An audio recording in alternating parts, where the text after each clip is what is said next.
prison, but a lengthy jail sentence for Bridgeport man convicted in 2 separate district court cases. KNEB.TV News starts right now.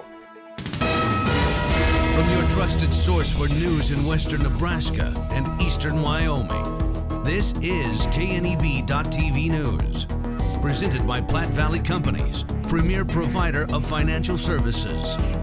Hello, I'm Ryan Murphy. This is KNEB.TV News, powered by Platte Valley Companies. Thanks for joining me.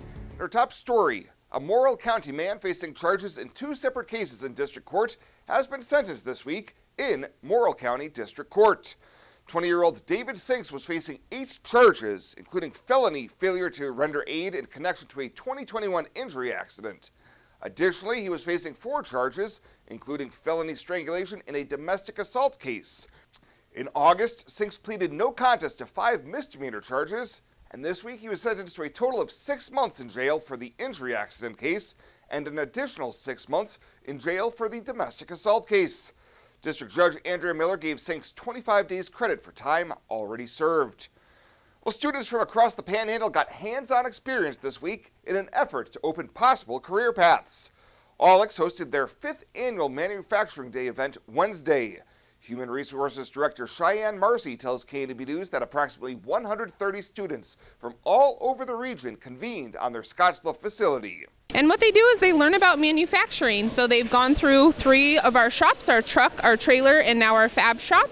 And what you have going on right here behind us is the students are actually manufacturing a grain gate. So we have a competition where they all compete against each other to try and assemble a grain gate within 10 minutes.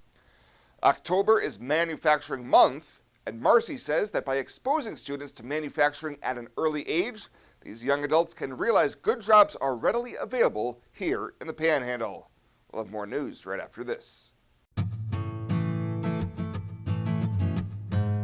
Tired of feeling stuck? Not sure if you are on the right track? Platte Valley Bank can help keep your finances moving forward with checking account options to fit your lifestyle and an online account chooser to make finding the right account easy. Control your financial future with helpful budgeting tools and automatic savings plans. Now is the time to enjoy the ride with Platte Valley Bank. You belong here. Logos in Gering is the place to get all of your school spirit gear, personalized gifts, and promotional items for your business and employees and banners for any special event. Logos is also the only place to stop for custom screen printing or embroidery. You can even design it yourself on their interactive website. Stop into Logos today. They'll design it, print it, and have it to you in no time. There's no job too big or small for Logos. That's Logos in Gering. Life Care promises us that we are looked after and taken care of properly. If I didn't have Life Care, I would be probably scared to death about having enough money for when I got older or when I got sick. Moving in here was an easy decision and in fact a no-brainer. I looked at it as actually buying long-term care insurance and in retrospect a good move. One of the things that convinces me that we did the right thing is no matter what happens, we will constantly be taken care of. The whole thing is just vital because you don't have to be worried about what's ahead for you. It's there, it's in black and white, and that's reassuring. This is home. It has been from the day I moved in. Welcome back. The president of the University of Nebraska has been making a swing throughout the state this week, talking with residents and various groups about the present and future of the institution. A subject that almost always comes up is finances and how Ted Carter was able to freeze tuition for 2 years and be as efficient as possible while cutting the university budget by $45 million over 3 years. During a stop in Scottsbluff, Carter told KNEB News he's looking forward to continuing the positive relationships with state politicians, noting that state support of the university will be up to a new governor and a new legislature with as many as 18 new senators. We've asked for a very, very modest 3% budget increase, which is lower by far than any other higher ed system here in the state. And we think that we can still execute that. I'll still be $25 million short of executing my planned budget with that 3% budget increase over the 2 years. I've got to find a way to make that savings. Carter says he also sees NU as a key to workforce development in the state, and towards that end, this will be the year of the paid internship at the institution. He says it will be meaningful work and a two-way success model to make sure students are successful while growing the economic engine of the state. Well, more Scottsbluff students are finding success in the 2023 National Merit Scholarship Program. Seniors Kaylee Charbonneau and Clara Helt from Scottsbluff High School have been named commended students, meaning they're being recognized for their exceptional academic promise. They are among the top 50,000 students nationally who entered the 2023 competition. Earlier this year, SHS senior Riley Ibero was named a 2023 National Merit Scholarship semifinalist. And Governor Pete Ricketts has announced that all U.S. and Nebraska flags are to be flown at half-staff this weekend in observance of the National Fallen Firefighters Memorial Service on Sunday. In Nebraska, we've lost 4 firefighters this year, including Lincoln Fire Inspector Donald Gross, Elwood Volunteer Fire Chief Darren Krull, retired Cambridge Fire Chief John J.P. Trumbull, and Purdom Volunteer Fire Assistant Chief Mike Moody. Flags will be flown at half-staff until sunset on Sunday. Well, still to come, can the Huskers win 2 games in a row? That's what Sean Callahan and Jason Jorgensen talk about during this week's Husker Chat. Fly United Airlines, operated by SkyWest with Western Nebraska Regional Airport. United is dedicated to going the extra mile for you with daily flights to and from Denver, along with a commitment to excellent service. Reserve your flight today, and remember, United miles can be earned and redeemed with your flights. While at the airport, stop and enjoy authentic Italian food at Roma Italian Restaurant. Plus, Hertz Thrifty Car Rental is there for your car rental needs. Make life easier, relax, and get on board with Western Nebraska Regional Airport. Welcome to Kelly's, home of the Valley's best selection of wine, spirits, and beer. Whether you're brand loyal to the tried and true brew or really enjoy trying something different and new, Kelly's has something for everyone. Family owned and operated and right on your way on West 27th Street in Scottsbluff. Kelly's Liquor. If you can't find it at Kelly's, it's not worth drinking.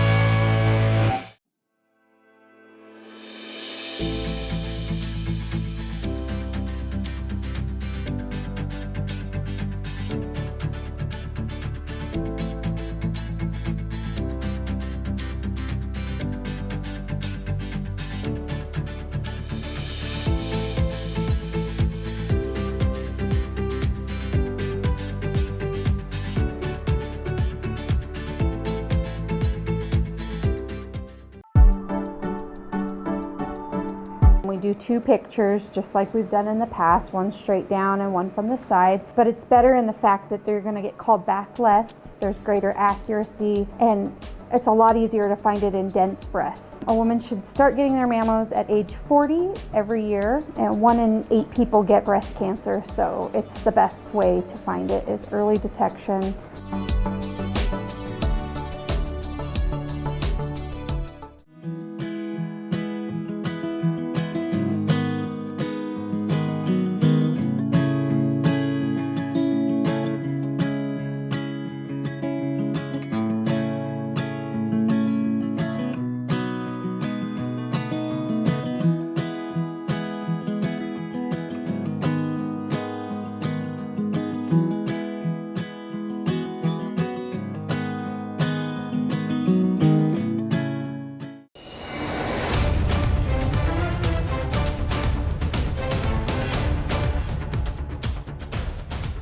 I'm Jason Jorgensen, and it is once again time for Husker Chat. It's brought to you by Acres Equipment. We are joined by Sean Callahan of Husker Online. And Sean, we have a nice Husker victory to talk about. That was a great win for the Huskers on Saturday night. Still some warts out there, but I was impressed with how Mickey Joseph had the guys ready to play, and Nebraska certainly made some improvement of that win against Indiana. Yeah, to be exact, Jason, 364 days since Nebraska's last Big Ten win, and that was Northwestern, which feels like 20 years ago, that 56-7 win in Memorial Stadium. But the timing is everything, and I feel like they did get Indiana at a great time. The Hoosiers were missing their top 2 receivers. They had a very vulnerable offensive line, so it allowed Nebraska's front 7, I think, to get after Bazelak, their quarterback.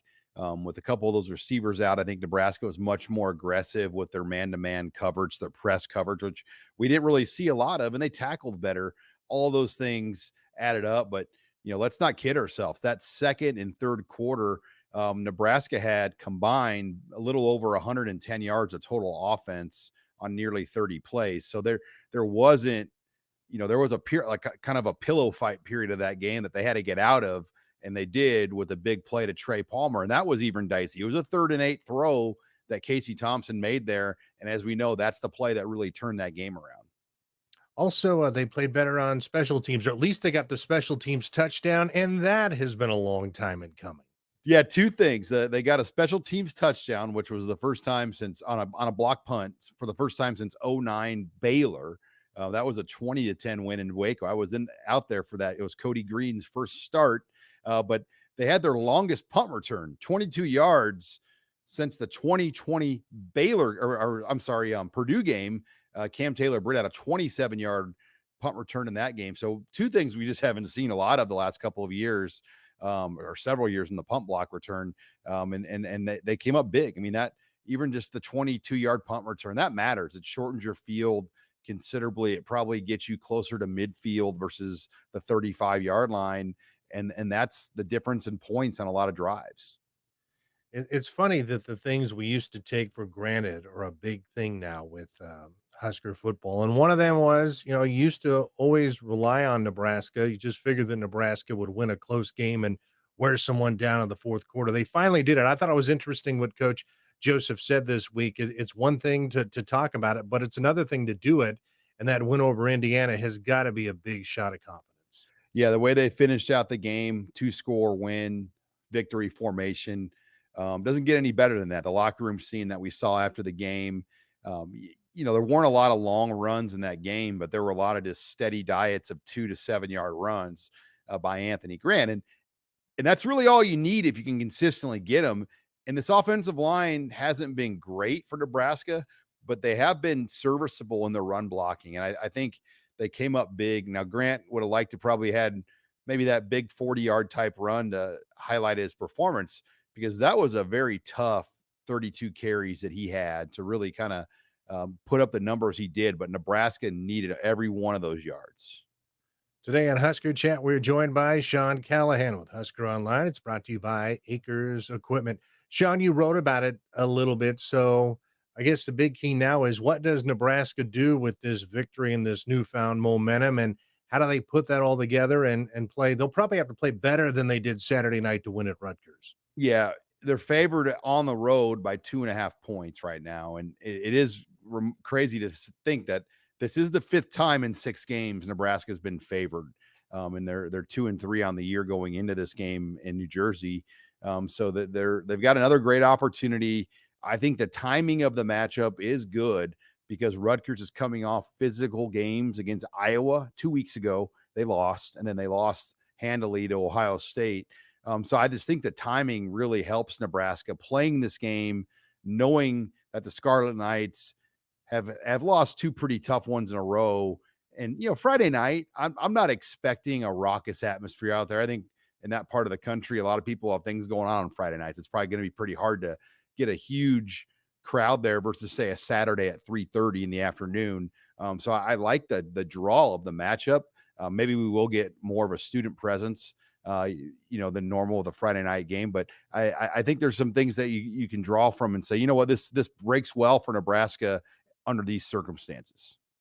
What's the biggest key for them against Rutgers? This is a Rutgers team that continues to struggle a little bit on offense. They have found their identity a little bit on defense, but still they're searching on the offensive side of the ball. Yeah, biggest thing for offense or for the Nebraska defense is tackle again. Nebraska only missed 6 tackles against Indiana.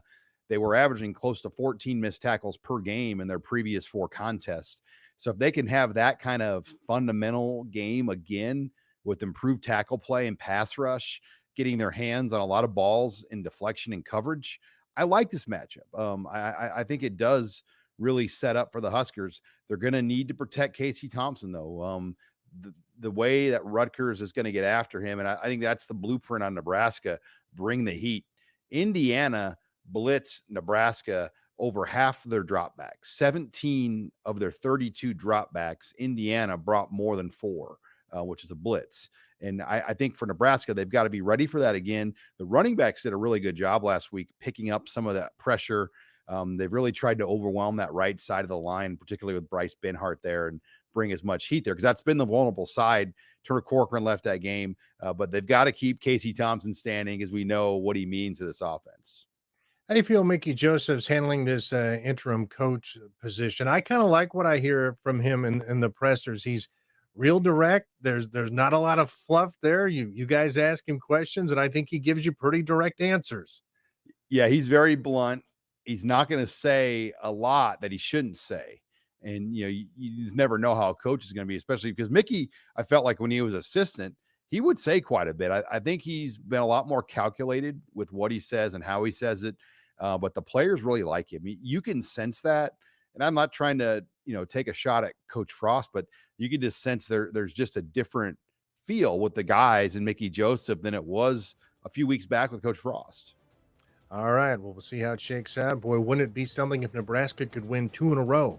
That's been a while, too. 2 in a row. They have won 3 in a row since 2016. So, if they can get this one, and by the way, we're on the road at night again. So Nebraska, for their first 7 games this year, will be nighttime kickoffs. All right. You have a good, safe trip to the East Coast. We'll talk to you next week. Thanks, Jason. That was Sean Callahan joining us once again for Husker Chat. We're here every week. It's brought to you by Acres Equipment. I'm Jason Jorgensen.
Well, let's take a look what's happening on today's community calendar.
The Community Calendar is brought to you by Riverstone Bank. First State Bank is now Riverstone Bank. Community strong with the same people you know and trust. You deserve to have a building that will last for generations. With more than 110 years of experience and thousands of satisfied customers, Morton Buildings is the industry leader you can trust. If you're planning for a garage, farm shop, horse barn, storage building for your RV, boat, or collectibles, there's no better time to buy. Contact your local Morton sales office or visit mortonbuildings.com to get started today. Looking for free instead of fees? Platte Valley Bank can help you keep your finances moving forward with no ATM fees. Whether you're headed to the lake, the mountains, or just to the grocery store, you can enjoy the freedom of free ATM access anywhere, anytime. Platte Valley Bank. You belong here.